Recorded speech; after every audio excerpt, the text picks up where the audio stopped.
Hey YouTubers, it's Charlie. So this is going to be my Gotham episode 19 video. I know it's been off the air for a little while, so I'll try to do like a refresher just to remind everyone where all the characters are.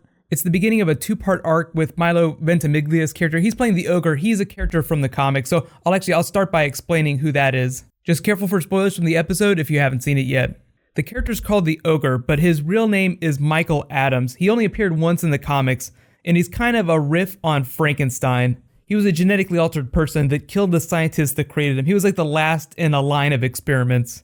After he killed the scientist, he ended up just wandering around the streets of Gotham, kind of the same way Frankenstein ended up wandering around the countryside. There were actually a couple of Frankenstein Easter eggs from the episode. I think of it more as like a Bride of Frankenstein thing because he's looking for love. So the character that Milo Ventimiglia is playing is more a riff on what the original comic book character was based on rather than the character itself. One of the big Frankenstein Easter eggs was when they revealed that one of the victims had been dumped in the river. It's a reference to the original Frankenstein movie where he's playing with a little girl and then accidentally throws her in the river and she drowns. In the case of the show, it totally wasn't an accident. He murdered her, but you get the idea. The title of the episode was Birds of Prey, so you had like a lot of the main characters preying on other people. Most notably the Ogre preying on women. But you also have Bruce and Catwoman preying on Reggie, the Penguin preying on Don Maroney, and that boyfriend that he roughed up. Even Fish Mooney ganging up on the Dollmaker. The funny thing is that most of the stuff I've read about this episode I actually think happens during the second part, during next week's episode, number 20.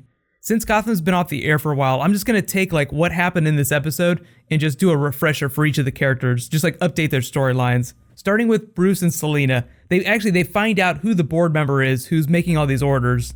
His name is Bunderslaw. I know that sounds a little bit strange, but he's being played by Michael Potts, who was the creepy bow tie contract killer on The Wire. So I'm actually really interested in that dynamic, even though I'm not as big a fan of the little kid detective scenes. I like the idea that Bruce is slowly becoming the world's greatest detective one day at a time, but I don't think their dark scenes, like pushing Reggie out the window, counterbalance the really dark adult scenes quite as well. So anytime there's like a lot of Bruce in an episode, it feels like the tone of the episode changes in weird ways.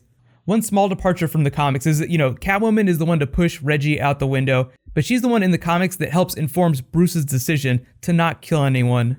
Like Batman has a rule, no killing, and Catwoman is a big part of that. So on to the Penguin, still trying to get rid of Don Maroney. He's not on the outs with Falcone, but Falcone and Maroney have an agreement now, so I think the Penguin is just trying to hedge his bets. Based on Maroney's picture on the wall of that bar, I think that it's just some place that he really likes. So the Penguin is probably just going to try and trap him there.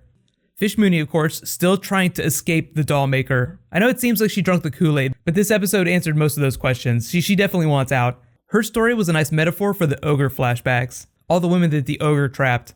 Her storyline in this episode, like the way she escaped, is going to be mirrored, I think, by a story in next week's episode. I don't want to talk about it because it might be spoilery, but just remember how Fish Mooney escaped her captor. So next we have Gordon versus the Commissioner. Apparently still a pretty big thing, even though it seems like they settled their differences last time.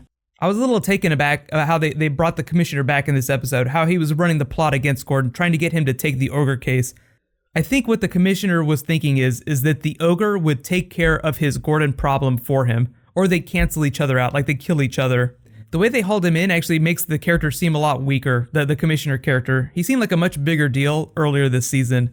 There's a TV trope called villain decay, where you start out with a villain that's really dangerous, really powerful, but every subsequent time they appear, they get weaker and weaker. It gets easier and easier for heroes to beat them, so they become less of a threat.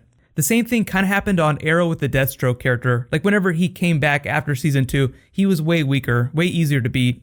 Even Reggie in this episode seemed way weaker. Like the last time we saw him meeting with the Wayne board, he seemed like a badass, like he had this grand plan, but now it turns out he's just an addict who was doing a job. And he got pushed out a window by 2 little kids. I think what's happening is that the narrative wants to give the heroes or the protagonists a win because the Penguin isn't a hero, but he is a protagonist. I think it accomplishes that goal at the expense of good villain characters.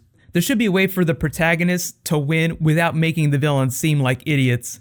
Gotham does play on a lot of the campiness of some of the classic Batman stories, but I don't think it's the writer's intention to make the villains seem silly. Like they have silly moments, but they're not silly characters.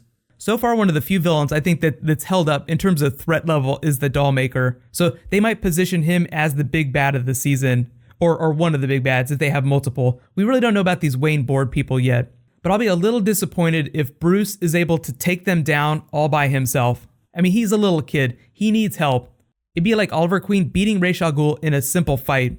Ra's al Ghul, world's greatest assassin. He has more experience than anyone. There's no way you're gonna beat him unless something is really wrong with him. So I'm hoping that they don't hamstring any of these big Gotham villains before the end of the season to make it easier for Bruce and the other characters to beat them. So far, The Flash, which is actually coming back tonight, has done a really good job of, maintaining a certain quality of villain. I feel like the Reverse Flash character has been very consistent. Here's my big question for you guys though. What do you think of Milo Ventimiglia's character, his Ogre character so far?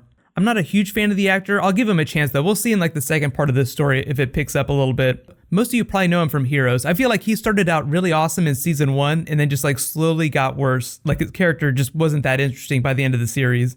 But I do have high hopes for him playing a villain on Gotham next week again. I think we'll get more of a deep dive into the Ogre, so be sure to subscribe to get that video.